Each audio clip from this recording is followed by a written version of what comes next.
Oke, ketemu lagi bersama saya Miftah. Jadi untuk video pembelajaran di week 12 ini, kita akan belajar bareng-bareng mengenai remote Linux. Begitu. Nah, teman-teman pasti sudah familiar dengan arti kata remote ya. Ini arti kata kalau di kita remote itu bukan remote control atau remote yang ada di dalam yang teman-teman biasanya pakai TV gitu kan, pakai remote TV atau remote AC begitu kan. Bukan itu teman-teman. Nah, remote ini kan sebenarnya kan sudah didapatkan teman-teman itu di waktu mempelajari remote desktop yang ada di Windows. Gitu ya. Jadi ketika teman-teman menginstal Windows di VirtualBox, itu di remote dari komputer teman-teman sendiri. Begitu ya. Nah, sama halnya dengan remote Linux ini.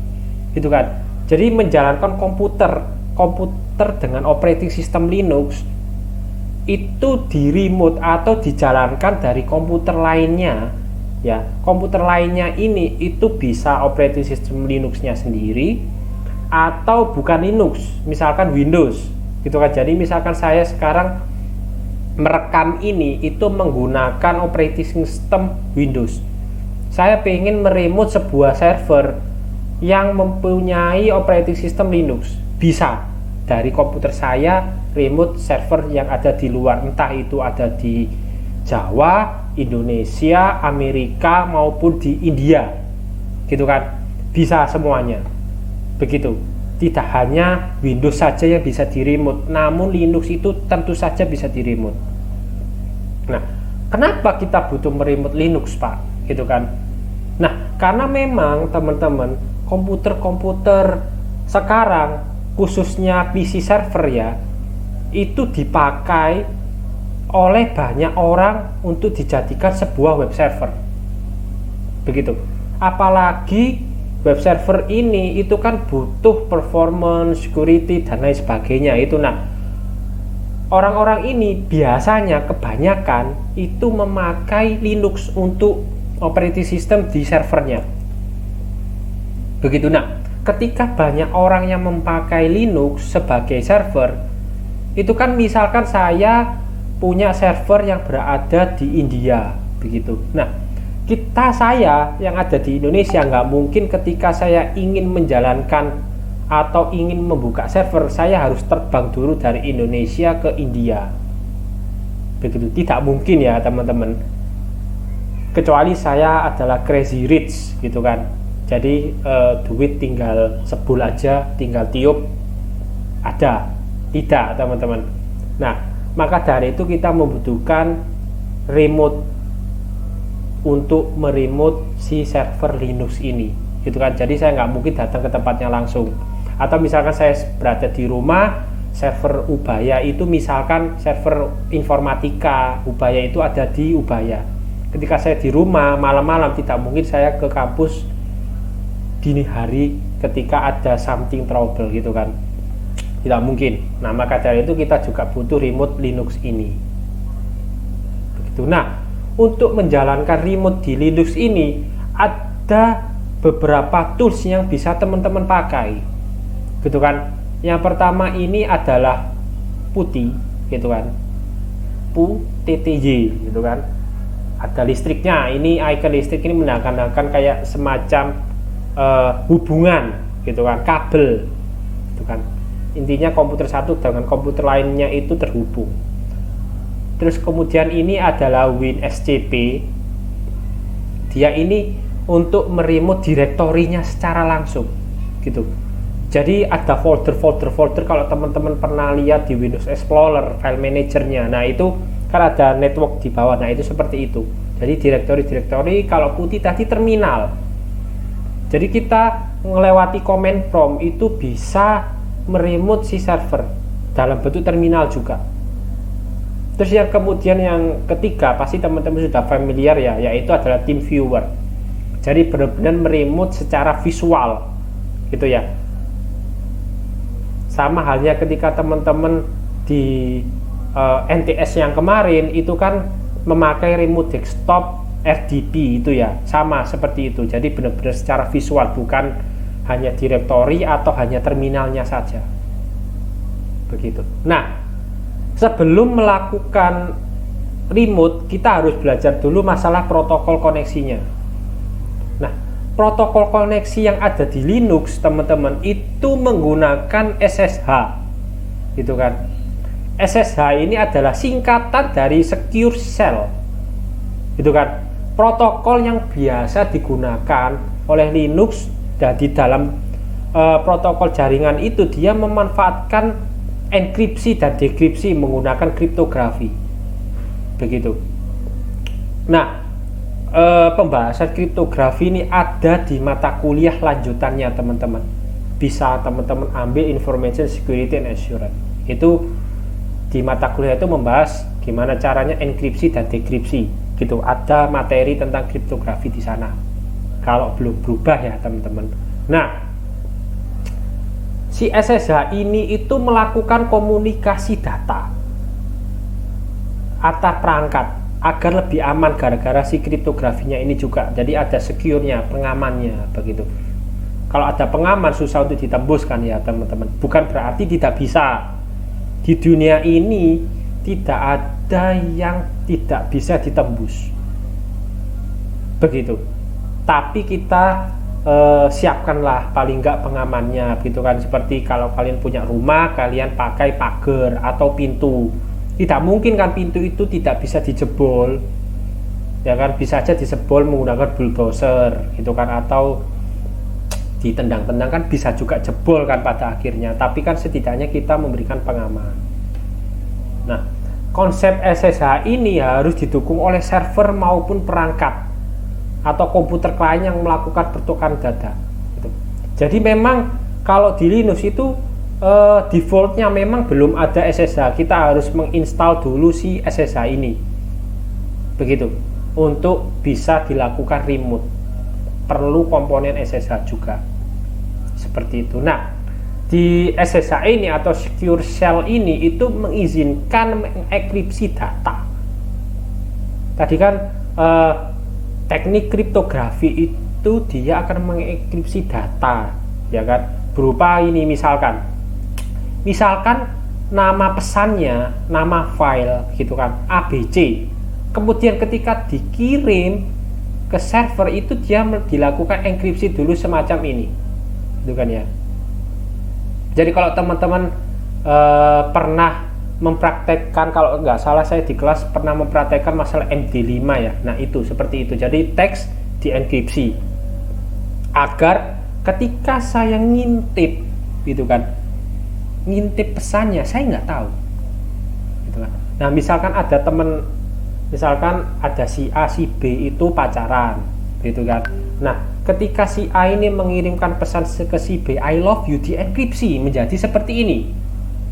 Nah terus saya kan orang ketiga, gitu kan, pelakor, saya tahu cara mengambil pesannya, gitu kan, membaca. Nah ketika saya mau baca ternyata dienkripsi seperti ini, teman-teman. Terus saya kira itu apa ya, ya sudah itu paling hanya pesan biasa atau alah nggak mungkin, gitu kan. Nah seperti itu. Atau malah ketika saya mengambil ini saya nggak tahu ini apa ya, pakai apa ini ya metode enkripsinya. Nah seperti itu, teman-teman. Jadi pesan-pesan teman-teman itu dienkripsi ketika menggunakan si SSH. Nah, si SSH ini pertukaran datanya ini menggunakan layer TCP/IP, teman-teman. Yang teman-teman pelajari nantinya di mata kuliah jaringan komputer.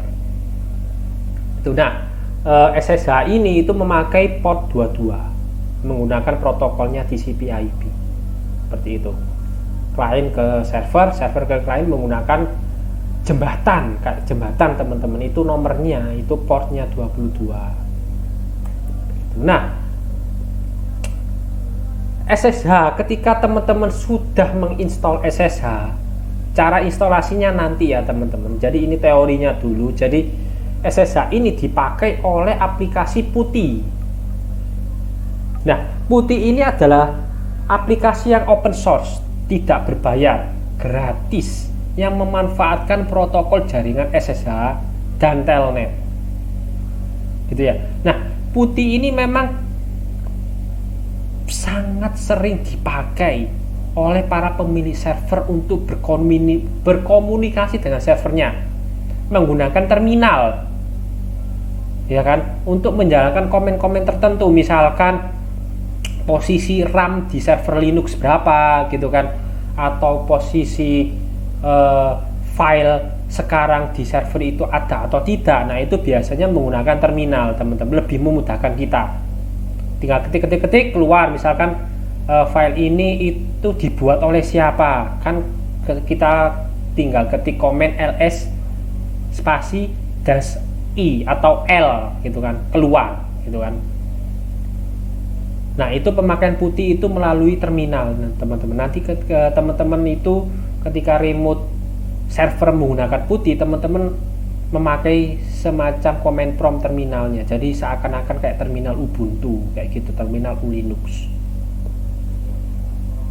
Nah, kemudian fitur-fitur putih ini banyak sekali ya, teman-teman, mendukung sistem operasi Windows. Jadi putih ini teman-teman install di Windows ya, teman-teman.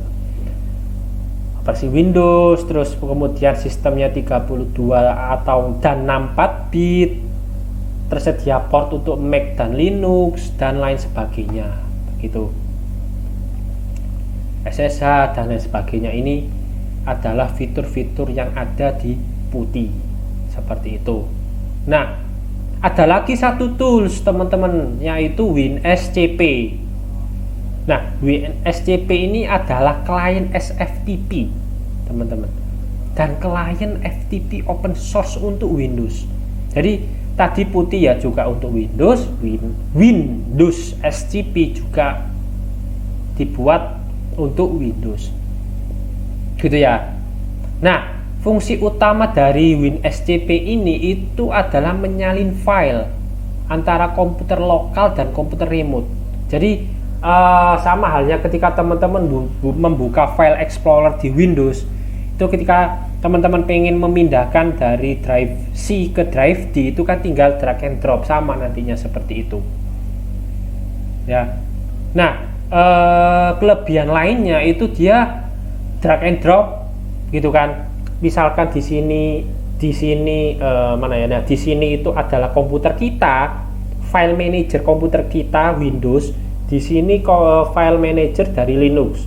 Misalkan saya pengen transfer data, ya tinggal di drag, misalkan miftahganteng.txt, misalkan saya pengen mentransferkan miftahganteng.txt dari Windows ke Linux, server Linux, bisa aja tinggal di drag and drop, masukkan ke dalam direktori Linux, upload, selesai gitu kan, upload, selesai. Begitu juga sebaliknya, misalkan kita ingin mengambil file yang ada di Linux, ini ya Linux, jadi tinggal kita ambil download gitu ya. Kalau ini upload, kalau ini download ya, ngambil gini ya, tek, kelebihan tangan ya, begitu. Dan juga direktori sinkronisasi dengan cara semi atau otomatis penuh, jadi dia refresh gitu ya.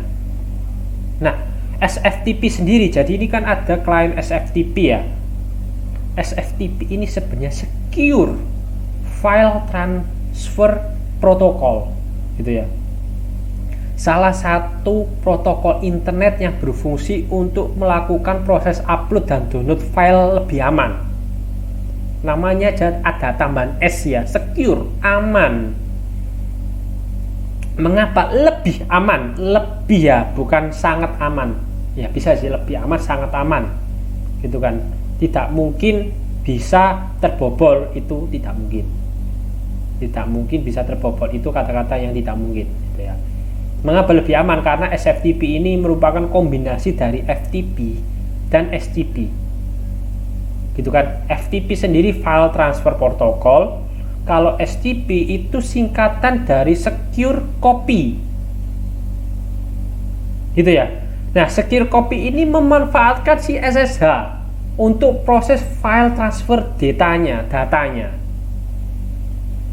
gitu ya. Jadi kita tetap memanfaatkan SSH-nya untuk mengenkripsi file ketika teman-teman ingin mendownload maupun upload menggunakan FTP Jadi SFTP ini gabungan antara FTP dan SCP, begitu teman-teman.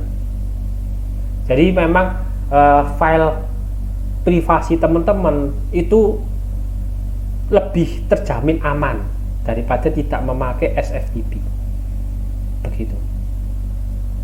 Nggak mungkin kan teman-teman ketika ngirim ke si doi, server doi itu file-file sensitif, ternyata ada orang ketiga yang nakal mengambilkan, juga bahaya, begitu ya. Kita sebagai anak IT ya, orang IT itu memang harus aware masalah security juga teman-teman. Jangan sampai teman-teman hanya memakai produk dari teknologi tapi nggak aware masalah security gitu kan. Teman-teman pakai aplikasi apapun, misalkan IG, WA, tapi tidak aware juga bahaya teman-teman. Banyak banget kasus pembajakan. Nah itu teman-teman harus aware juga. Nah, flow-nya untuk SFTP kita kembali ya. Flow-nya untuk SFTP sendiri itu seperti ini, misalkan ada pesan gitu kan, kemudian mau dikirim ke server. Jadi di sini ada black box-nya SFTP. Kemudian dikirim melalui protokol SFTP. SFTP ini sendiri kan secure memakai SSH, ya kan, dienkripsi kemudian ditaruhlah ke server. Begitu juga sebaliknya. Kalau ketika teman-teman mau mendownload file dari server, nggak lucu kan ketika teman-teman ngirim I love you, kemudian ada pihak ketiga mengganti I hate you, kan nggak lucu teman-teman, begitu ya. Nggak lucu, jadi pertengkaran lagi kan. Nah, kita sekarang ke instalasi ya teman-teman. Jadi tadi teorinya PuTTY, WNSCP, SSH, kemudian nah cara instalasinya gimana sih Pak? Nah, seperti biasa ya, saya akan membuka operating system Linux saya, VirtualBox ya, sebentar ya. Nah, ini adalah tampilan dari Oracle saya, VirtualBox. Saya start dulu. Nah, jadi kita akan menginstal SSH, kemudian WinSCP, dan sambil menunggu ya PuTTY. PuTTY dan WinSCP itu teman-teman bisa download di URL seperti ini ya teman-teman. Jadi ini sambil saya menunggu Oracle-nya dulu ya. Sambil menunggu ini, jadi SSH itu installnya gampang sekali ya. Tinggal ketik sudo apt-get install SSH. Tinggal tunggu, kemudian kalau misalkan teman-teman ditanyai yes or no, pilihlah Y, jangan or ya. Gitu. Saya cek lagi. Nah, sudah.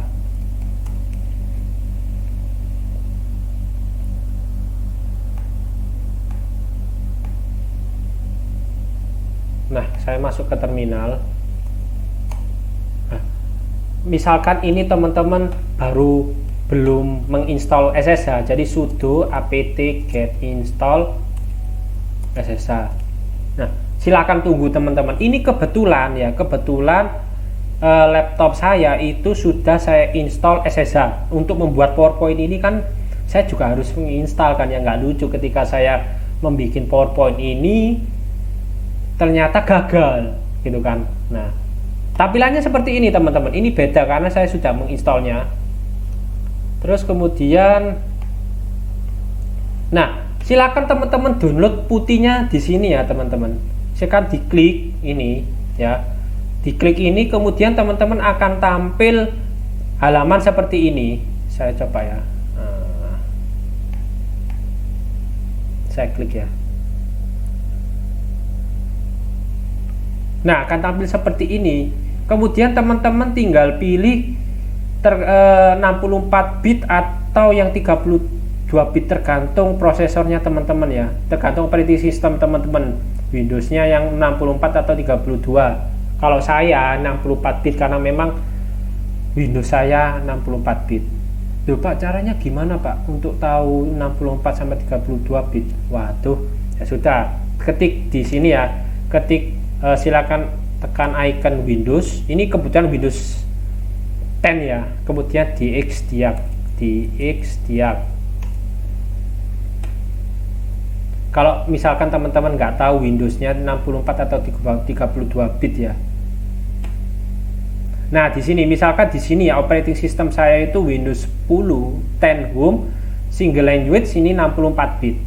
Kalau teman-teman 32 ya install yang 32 ini. Kalau 64 ya ini. Yang X86 aja ya, jangan yang ARM ya. Gitu. Oke, kemudian saya lanjutkan lagi ya. Jadi silakan kalian install, kemudian ketika teman-teman sukses install maka akan seperti ini teman-teman tampilnya. Nah, tampilnya akan seperti ini gitu. Nah, ini hostname-nya itu nanti teman-teman setelah kita selesai menginstall semuanya gitu kan. Nah, tadi kita sudah menginstall SSH, kemudian putih. Nah, kemudian di sini WinSCP. Silakan teman-teman menuju seperti ini ya, akan tampil seperti ini. Kemudian silakan teman-teman download. Nah, ketika selesai teman-teman download, saya akan buka ya. Misalkan di sini itu WinSCP. Nah, akan tampil seperti ini teman-teman. Disuruh isi hostname, username sama password. Beda ya, kalau putih tadi itu dia disuruh disuruh ngisi hostname-nya itu kan. Kalau di WinSCP dia langsung isikan username sama password begitu. Nanti kita akan praktekkan. Nah, selesai teman-teman install, nah itu ambil selfie teman-teman install SSH, putih dan WinSCP, ambil selfie gitu kan dengan PC atau laptop Anda yang sudah terinstall masing-masing. Jadi ada 3 screenshot ya, SSH, putih sama WinSCP. 3 screenshot ini silakan taruh di satu dokumen Word, misalkan 1, 2, 3 gitu ya. Tugas 1 ini SSH, putih sama WinSCP gitu. Nah, setelah teman-teman menyelesaikan tugas pertama ini, boleh teman-teman pause dulu ya. Pause, silakan download sekitar 15 menitan, kemudian silakan lanjut ke remote begitu. Nah, di remote sendiri itu teman-teman harus setting dulu di virtual box-nya. Jadi untuk studi kasusnya kita akan meremote Linux yang ada di virtual box dari Windows komputer kita, komputer teman-teman kalau pakai Windows ya teman-teman. Nah, kalau misalkan teman-teman masih terbuka Linux VBox-nya, silakan ditutup dulu.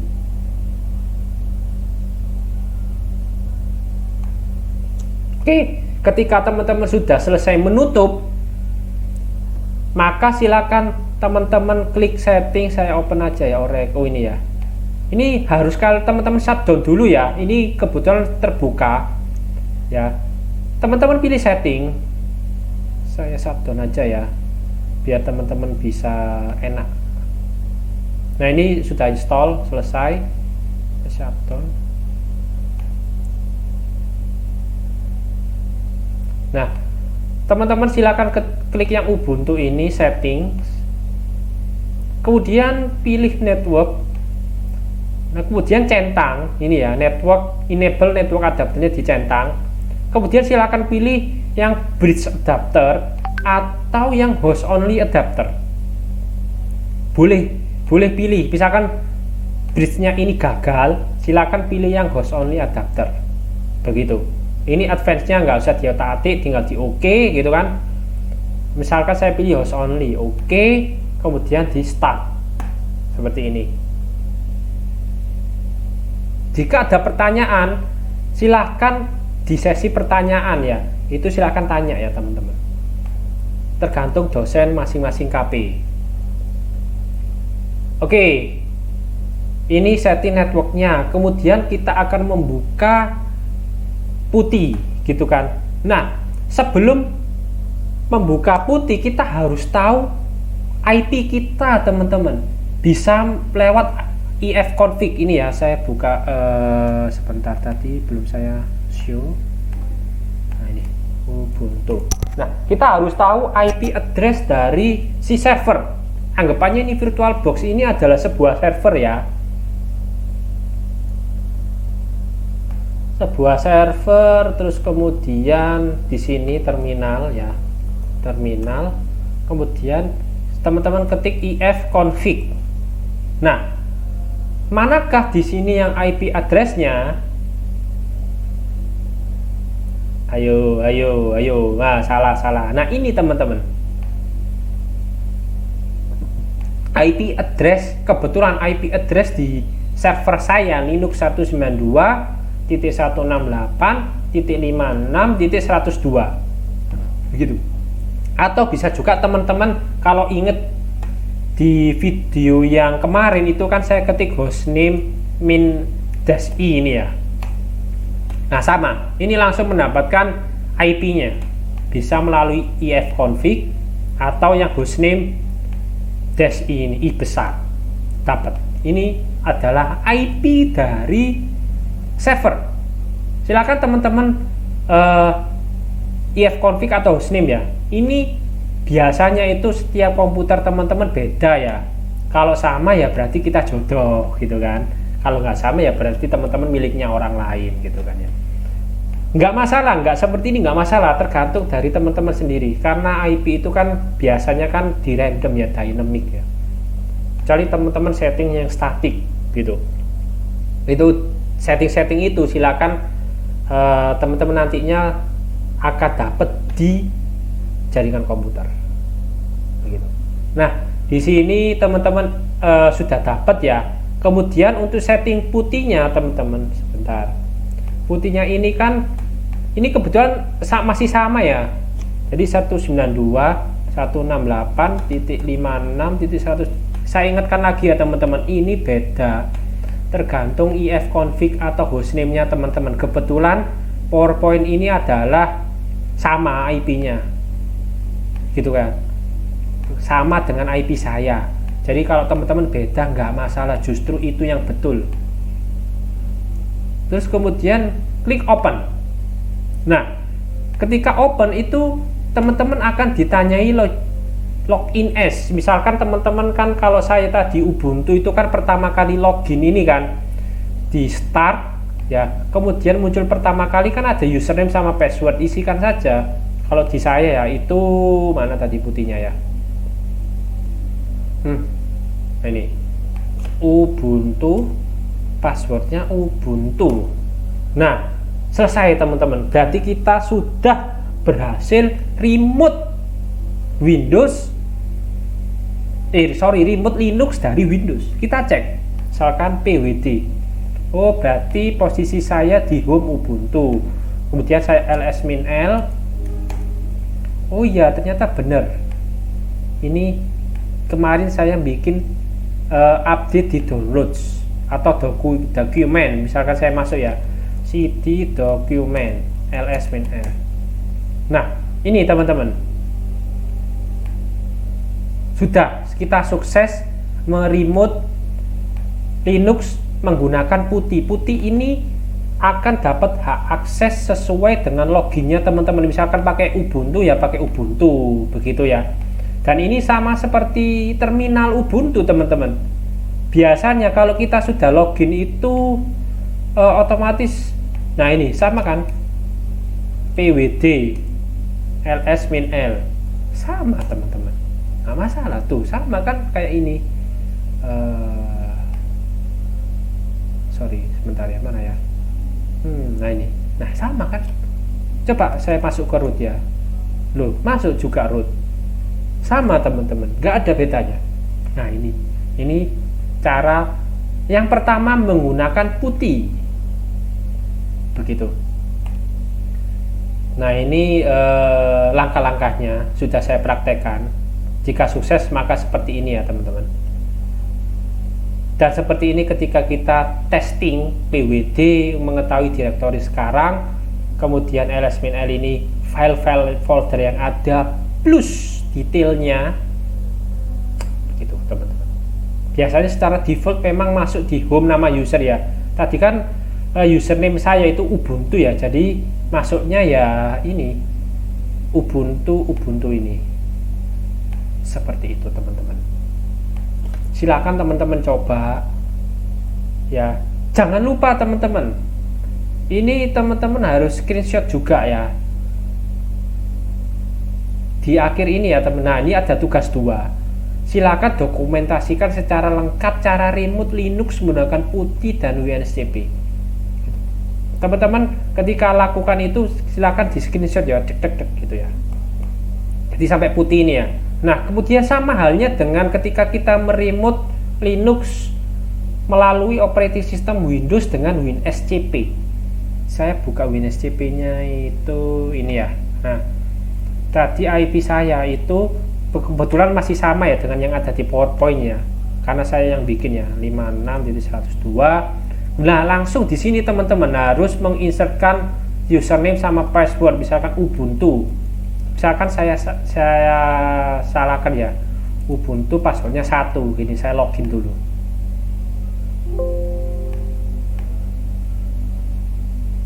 Nah, access is denied. Access denied berarti salah teman-teman. Ubuntu yang benar. Nah, ini hasil dari kita remote menggunakan WinSCP. Jadi saya gede ini bisa nggak ya? Nah, jadi kita akan nampak ini yang sebelah kiri ini adalah file kita dc user miftah document. Nah, ini adalah file yang ada di server home Ubuntu gitu. Sama teman-teman, ini kan hasilnya remote saya itu mana ya? Oh, ini ya. Nah, ini desktop document download examples.desktop itu kan, desktop document download example.desktopnya di bawah. Saya klik download ya, ini dokumennya. Nah, ini ada file-file yang percobaan di minggu lalu, belajar nano ini ya gitu. Nah, ini bisa teman-teman download juga teman-teman dari sini ke sini. Misalkan ini file server ya, dokumen saya ambil yang belajar nano KPA ini kan. Kemudian kita drag and drop di sini. Nah, kemudian ada download file. Oke. Nah, berarti ini sudah ada teman-teman di file kita. Kemudian coba saya ganti namanya ya, rename misalkan belajar transfer belajar WinSCP ini ya. Kemudian ini saya mau uploadkan ke server. Caranya gimana? Gampang, tinggal drag and drop gini aja. Nah, di sini nanti muncul lah ini belajar WinSCP. Coba kita lihat di sini ya, di Ubuntu-nya ya. Tadi di dokumen ya ini sorry hilang. Nah, ini ya home Ubuntu dokumen. Berarti ini kan sudah di dokumen. Oh, ini bentar saya praktekkan dulu ya. Ini kebetulan putihnya masih terhubung teman-teman. Saya ls-l ya. Nah, ternyata ada di sini teman, belajar WinSCP. Ini pakai Ubuntu, pakai putih ya. Terus kemudian saya yang WinSCP-nya, nah ini ya. Saya kecilin ya biar enak. Nah, ini adalah putih, ini adalah WinSCP. Terus kemudian di sini adalah Ubuntu. Tadi kan belajar WinSCP ini ya, dari saya komputer saya ke server WinSCP. Kemudian saya cek di sini ya, saya masuk dulu. Ini VirtualBox ya, jadi dokumen ls-l. Nah, ini teman-teman belajar WinSCP gitu. Ternyata kita sukses sudah melakukan download dan upload gitu ya, download dan upload seperti ini. Apapun bisa ditransferkan. Ini aman karena mereka sudah menggunakan SSH. Saya lihat about-nya dulu ya. Nah, seperti itu teman-teman. Jadi WinSCP ini sudah menggunakan SSH begitu ya. Saya close saja ya teman-teman, karena laptop saya panas ya. Nah, sekarang kita kembali ke PowerPoint-nya ya teman-teman. Nah, kita sudah mempraktekkan putih, WinSCP. Sekarang gantian teman-teman, silakan dokumentasikan ya secara lengkap menggunakan putih dan WinSCP. Begitu. Nah, ada tambahan tugas lagi teman-teman, tugas yang ketiga. Jadi silakan install TeamViewer di Ubuntu dan lakukan remote secara visual dari komputer Windows. Gitu kan. Jadi sekarang remote-nya pakai TeamViewer ya teman-teman. Gitu. Dokumentasikan tugas 1, 2, dan 3 ke dalam satu dokumen. Begitu ya, tugas 3 ini silakan dokumentasikan, kemudian masukkan semuanya tugas 1, 2, 3 digabung jadi satu dokumen dengan nama week12_nrp_nama teman-teman.pdf. Dikumpulkan paling lambat 1 jam setelah perkuliahan selesai. Begitu. Nah, kita sudah berada di penghujung PowerPoint ya. Jadi untuk teman-teman silakan dicoba gitu kan, silakan diinstal, silakan di remote. Ketika teman-teman ada pertanyaan atau masih kebingungan, atau misalkan masih bingung tentang materi yang sebelumnya, silakan ditanyakan ke dosen masing-masing ya teman-teman. Kalau saya bisa lewat Hangout, begitu, lewat Hangout grup, biar teman-temannya itu juga membantu kalau misalkan ada temannya yang kesulitan, gitu ya. Oke, sampai sini saja untuk video pembelajaran ini. Jika ada salah kata, saya mohon maaf. Untuk teman-teman tetap semangat dan tetap jaga kesehatan dan tetap mematuhi protokol kesehatan. Oke, saya undur diri. Selamat belajar.